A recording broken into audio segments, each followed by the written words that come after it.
Muito bem, agora então vamos falar um pouco sobre a palavra do Senhor. Nós estamos no mês da juventude e isso é bem bacana. A gente tinha um tema, como a Geni reparou, né? Nós tínhamos colocado o tema e ela estava bem correta, né? O tema que está lá no nosso planejamento, mas a gente acabou mudando porque os jovens tiveram uma reunião essa semana e eles vão trabalhar com esse tema, tá bom? É o tema do congresso, inclusive, o tema do congresso jovem é metanoia.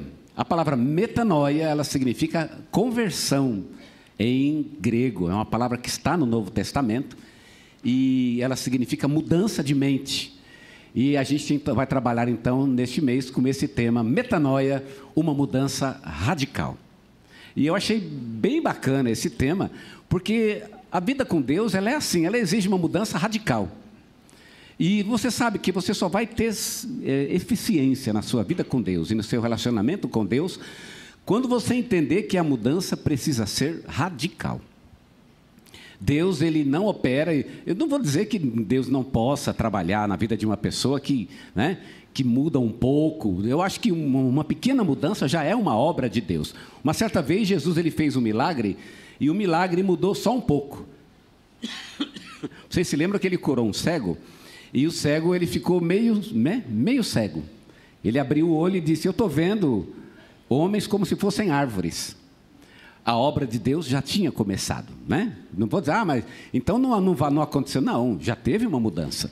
Então, acho que muita gente já teve uma mudança. Começou bem. Mas a obra de Deus ainda não terminou na vida de muitas pessoas. Ainda falta uma radicalidade. Não faz muito tempo, um capítulo de um livro do Timothy Keller, um livro chamado A Igreja Centrada, e o capítulo que eu abri a esmo, para ler em qualquer lugar, e eu abri um capítulo interessante que falava sobre o avivamento. E ele dizia uma coisa interessante sobre o avivamento. Um dos maiores sintomas, e na cabeça dele, o maior dos sintomas do avivamento na igreja, não é quando pessoas não convertidas se convertem. Por exemplo, que a igreja começa a ter convertidos, né? Começa a ter muitas conversões e começa a encher de pessoas que vêm do mundo. Isso tudo é lindo, é maravilhoso, mas não é a maior prova do avivamento. Ele diz, a maior prova do avivamento numa igreja é quando crentes antigos se convertem. Porque a gente vai vivendo a vida cristã e a gente vai fazendo tudo do mesmo jeito. A gente cria um modelo de vida cristã que funciona muito bem para a gente. E para a gente faz muito sentido. E às vezes, passado algum tempo, a gente precisa repensar essas coisas. Será que eu realmente estou certo? E muitas vezes nós precisamos ter uma mudança na vida, uma mudança de pensamento, uma mudança de padrão, de fato, de padrão de pensamento. Eu digo isso porque eu próprio já passei por uma mudança de padrão. Eu não digo que eu não era cristão, eu era cristão, já era inclusive pastor em 2010. E vejam que foi em 2010. 2010 foi quando? 2010, irmãos, aconteceu há 14 anos atrás. Olha que interessante. Eu sou pastor há mais de 30. Eu sou pastor há 34 anos.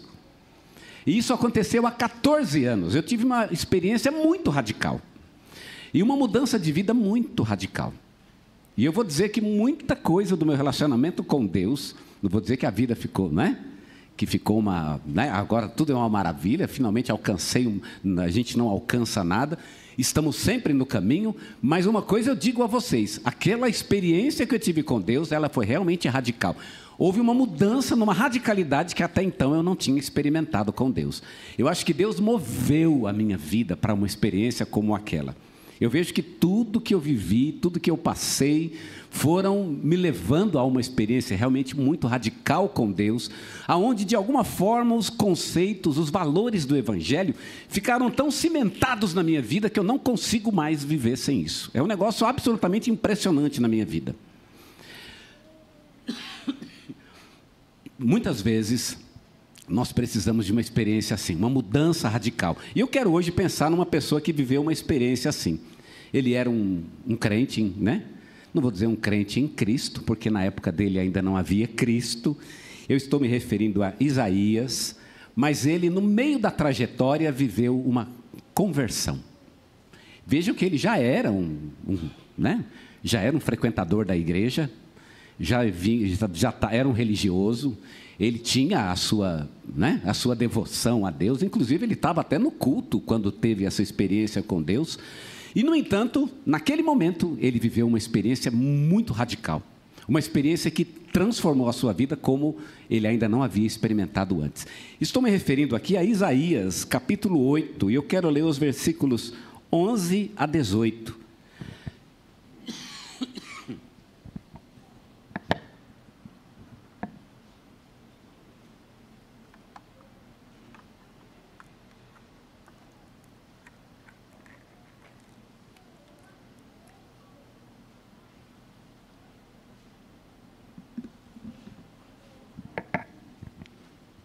Isaías capítulo 8, versículos 11 a 18. Olha o que diz esse texto e vejam a maneira como Deus fala com Isaías.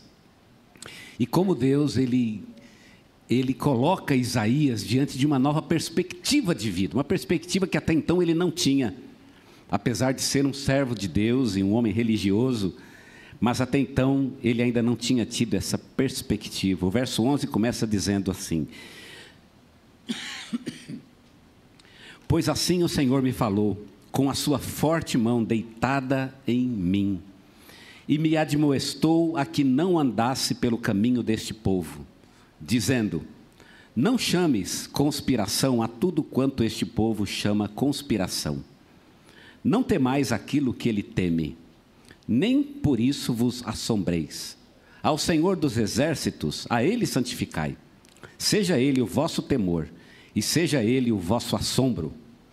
Então ele vos será por santuário, mas servirá de pedra de tropeço e de rocha de escândalo às duas casas de Israel, de armadilha e de laço aos moradores de Jerusalém. E muitos dentre eles tropeçarão e cairão, e serão quebrantados e enlaçados e presos. Ata o testemunho, sela a lei entre os meus discípulos. Esperarei no Senhor, que esconde o seu rosto da casa de Jacó, e a ele aguardarei. Eis-me aqui, com os filhos que me deu o Senhor.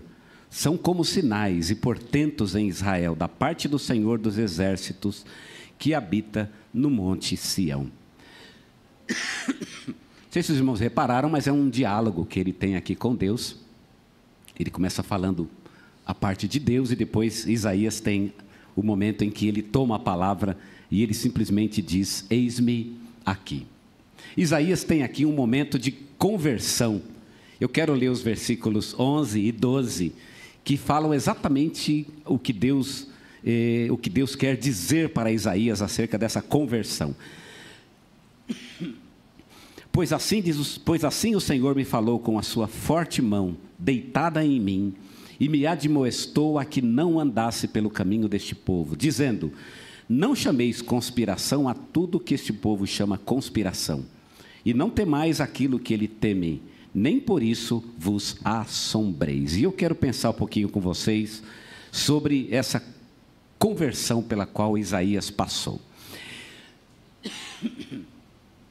Isaías profetizou num tempo em que Deus estava muito irado com Israel. E Deus tinha levantado a Assíria para destruir Israel. E também estava irado com a Assíria. É interessante que Deus ele levanta a Assíria para destruir Israel, para ter desculpa, e exatamente eu não vou entrar nesse mérito, mas aqui a ideia é que Deus está procurando uma desculpa para destruir a Assíria. E a desculpa que Deus usa é que a Assíria vai destruir Israel, que é o povo de Deus, e que o próprio Deus utiliza para destruir o seu povo, né? Então ele está nervoso com Israel e está nervoso com a Assíria e quer destruir a ambos. Em outras palavras, ninguém escapa desta história. Isaías, no entanto, e é isso que o texto quer mostrar, apesar de destruição estar no caminho desses povos, Deus quer que Isaías tenha um caminho diferente. Se Isaías quer sobreviver nesse tempo difícil, esse tempo de ira, então Isaías tem que viver uma vida diferente. Isaías precisa assumir um comportamento diferente. Ele não pode continuar do mesmo jeito. O futuro é nebuloso. Então Isaías precisa tomar cuidado com a sua vida. O mundo está indo de mal a pior.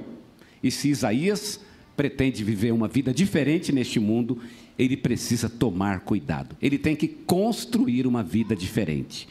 E Deus diz para Isaías fazer 3 coisas.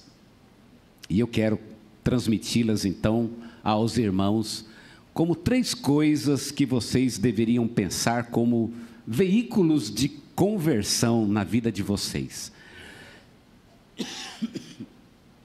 Primeira dessas coisas, converter a aliança.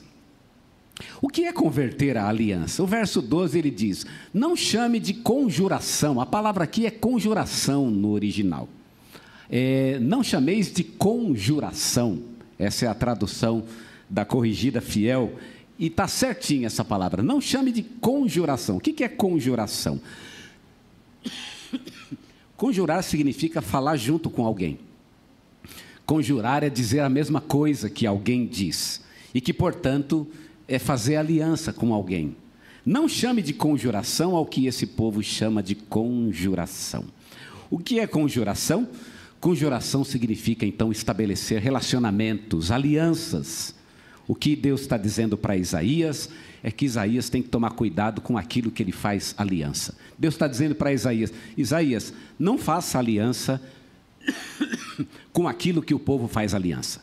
O que as pessoas fazem aliança? A quem as pessoas se ligam? Por que as pessoas fazem aliança?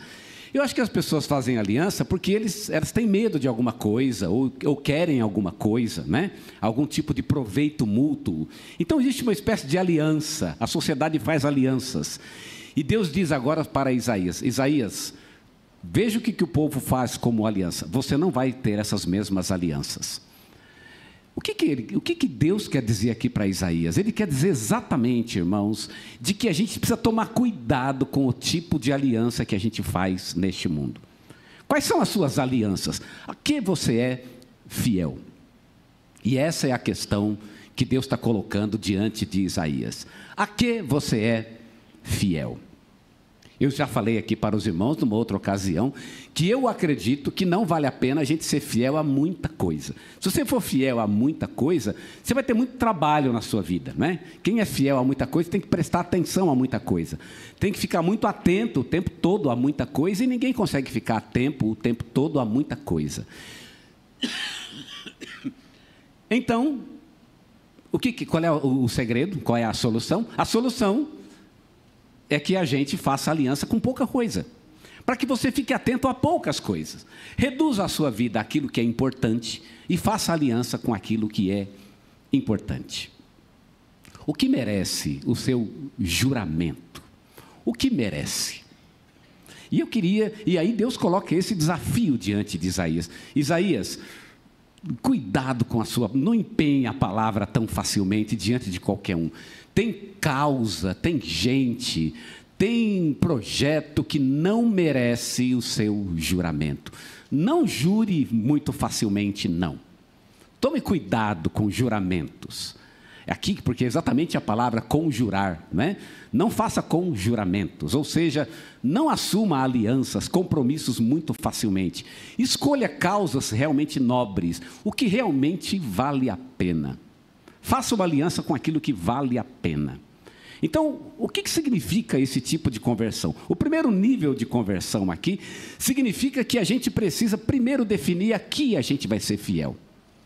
E eu creio que o que aconteceu comigo na minha vida, e talvez tenha sido a grande mudança da minha vida, é que eu cheguei a um momento da minha vida em que eu disse assim, olha, eu preciso ser fiel a alguma coisa. Aqui eu serei fiel. E eu percebi que eu tinha que ser fiel a pouca coisa. Então, primeiro, eu vou ter um foco na minha vida e vou ser fiel a algo. E eu preciso definir que a partir de hoje eu sou fiel a isso. Irmãos, a fidelidade não é que você nunca mais vai cair, né?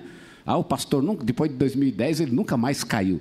Caí muitas vezes. Mas sabe o que é que aconteceu quando eu caí? Acontecia uma coisa diferente. Quando eu caía, eu já não me encontrava mais. Não era mais eu.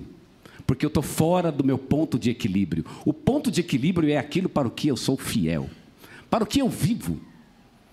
E aí eu descobri que quando eu sei para o que eu vivo, ninguém me tira desse projeto. Não tem uma palavra que me chateie. Eu não preciso ficar nervoso com qualquer coisa, com qualquer pessoa. Eu não preciso ficar bravo com as pessoas. Não é, porque as pessoas me ofendem por isso, ou me fazem...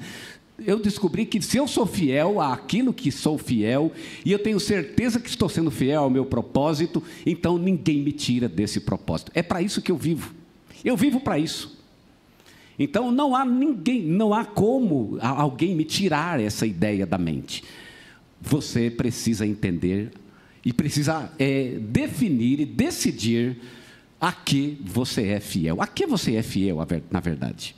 Pessoas que não são fiéis a coisa nenhuma, essas pessoas, elas, primeiro são perigosas, porque você vai ter um relacionamento com elas, você vai fazer um pacto com elas, e essas pessoas vão acabar decepcionando você. Quando você tem um marido, uma esposa que não entende a que ser fiel, decepção, você vai colher decepção desse relacionamento. Quando você tem um chefe, um funcionário, quando você tem amigos que não têm um ponto de equilíbrio muito claro, muito definido em sua vida, você vai ter problema com essas pessoas. O servo de Deus, ele tem que saber para o que veio a este mundo. O que eu estou fazendo neste mundo? Se eu morrer hoje, o que eu vim fazer neste mundo? Eu fiz o que eu tinha que fazer? Então eu tenho que ter isso, muito claramente. Isso tem que estar muito claro na minha mente. Estava conversando esses dias mesmo, por conta até das minhas enfermidades, falando sobre morrer, Falar sobre morrer e ficar tossindo assim não é uma coisa muito boa, não é? Mas é interessante, eu falava sobre morrer. E é interessante que eu já disse uma certa vez, falando, e nem faz muito tempo, comentando com um grupo de amigos, e eu falava a respeito disso, com os meus amigos. Se um dia eu estiver no hospital, e eu tiver entre a vida e a morte, se eu tiver o médico falar que tem uma chance de sobreviver, então pode orar para eu sobreviver. Mas se o médico falar, olha, ele está entre a vida e a morte, e pode acontecer qualquer coisa, eu disse, olha, se vocês são meus amigos, não ore para eu ficar. Porque toda a minha vida é baseada no fato de que eu vou encontrar com o meu Senhor.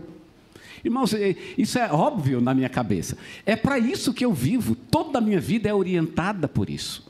Então, é uma questão de aliança. A nossa aliança, ela é absolutamente definida pelo propósito que temos em nossa vida.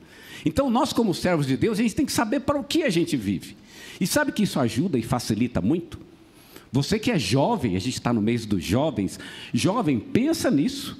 Para o que você veio a este mundo? A que você é fiel?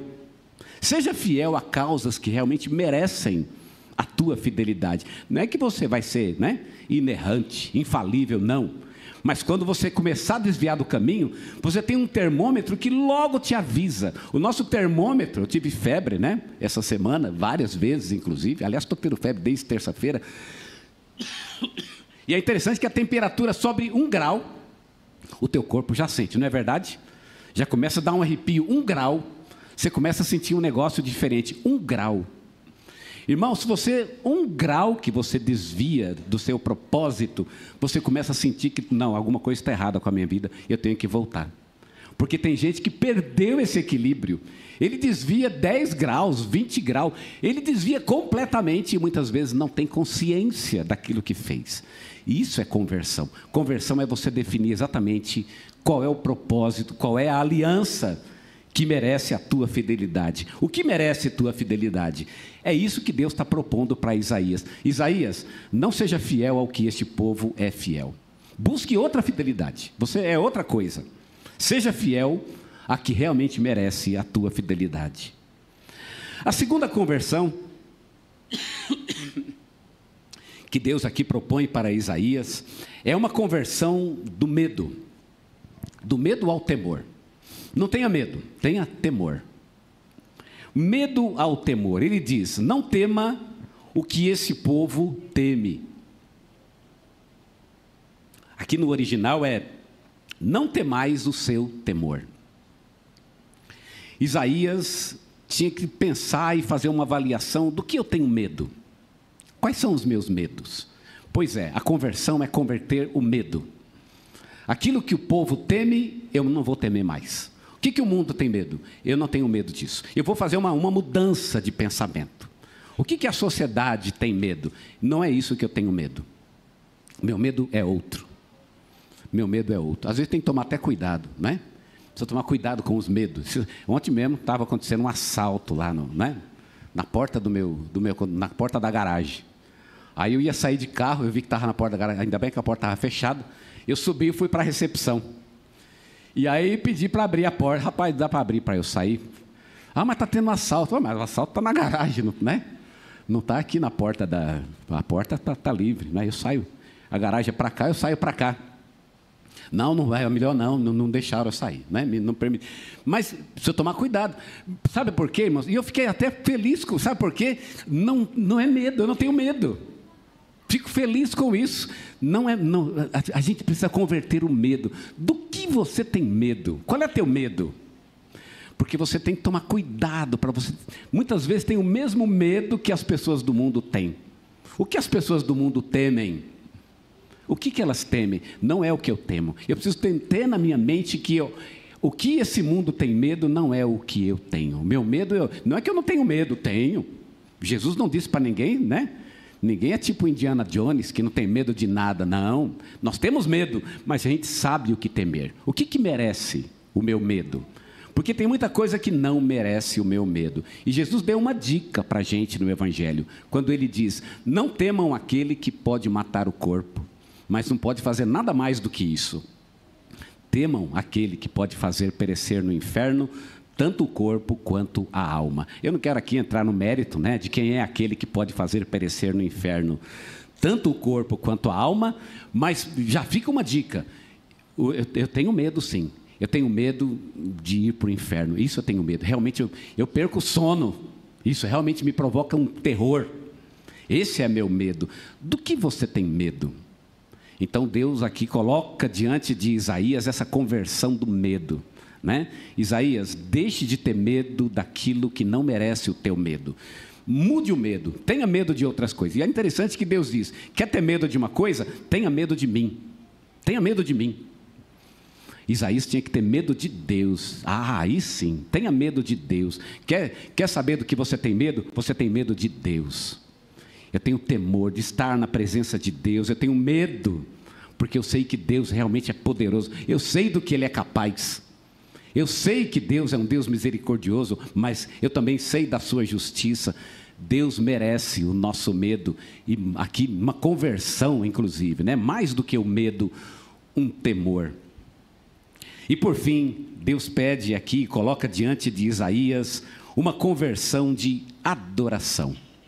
Ao Senhor dos exércitos, a Ele santificai, diz o texto. Isaías, ele deveria se comprometer a adorar somente a Deus. Somente a Deus. E aqui significa que Isaías, ele não iria se curvar diante de nada mais. Eu não me curvo diante de ninguém, só diante de Deus. Diante de Deus eu deito no chão, eu rolo, né? Eu faço qualquer negócio, diante dele, diante de ninguém mais. Aqui é uma conversão pela qual Isaías passa, no sentido de que só Deus é digno de toda reverência e de toda adoração do seu coração. Deveria adorá-lo em espírito e em verdade. Deus deveria ser santificado na vida de Isaías. Ele deveria se transformar num santuário no coração de Isaías, e Isaías deveria fazer de sua vida uma adoração a Deus e somente a Deus. Eu acho que Deus faz isso com a gente, né? Ele nos toma de repente e Ele fala conosco, Ele se revela para nós e de repente Ele nos chama para que fiquemos sozinhos, isolados diante dEle. Deus, Ele nos tira de fato, nos tira da família, da multidão, para que sejamos só nós e Ele. E um de frente para o outro, para que a gente só tenha Deus. Chega um momento que só Ele baste em nossa vida. Estava ouvindo essa música, uma música linda do Jorge Camargo, a letra inclusive da Teresa de Ávila, que ele musicou e que fala: nada te turbe, pois tudo passa, a paciência a tudo alcança. Quem tem a Deus, nada lhe falta, nada lhe falta, só Deus é o bastante. Só Deus é o bastante. Eu acho que é isso que Deus faz em nossa vida. Ele pega a vida da gente e Ele coloca a vida da gente num caminho único, pequeno e simples. A vida fica simples. Sabe por que fica simples? Porque Deus é único, Ele basta. E aí a gente entende que tudo é Ele, tudo veio dEle, tudo volta para Ele, e a vida toda, ela converge para Deus, tudo. E por isso a vida fica também mais simples. É esse tipo de conversão que Isaías passou no capítulo 8, e é esse tipo de conversão pela qual nós precisamos passar também.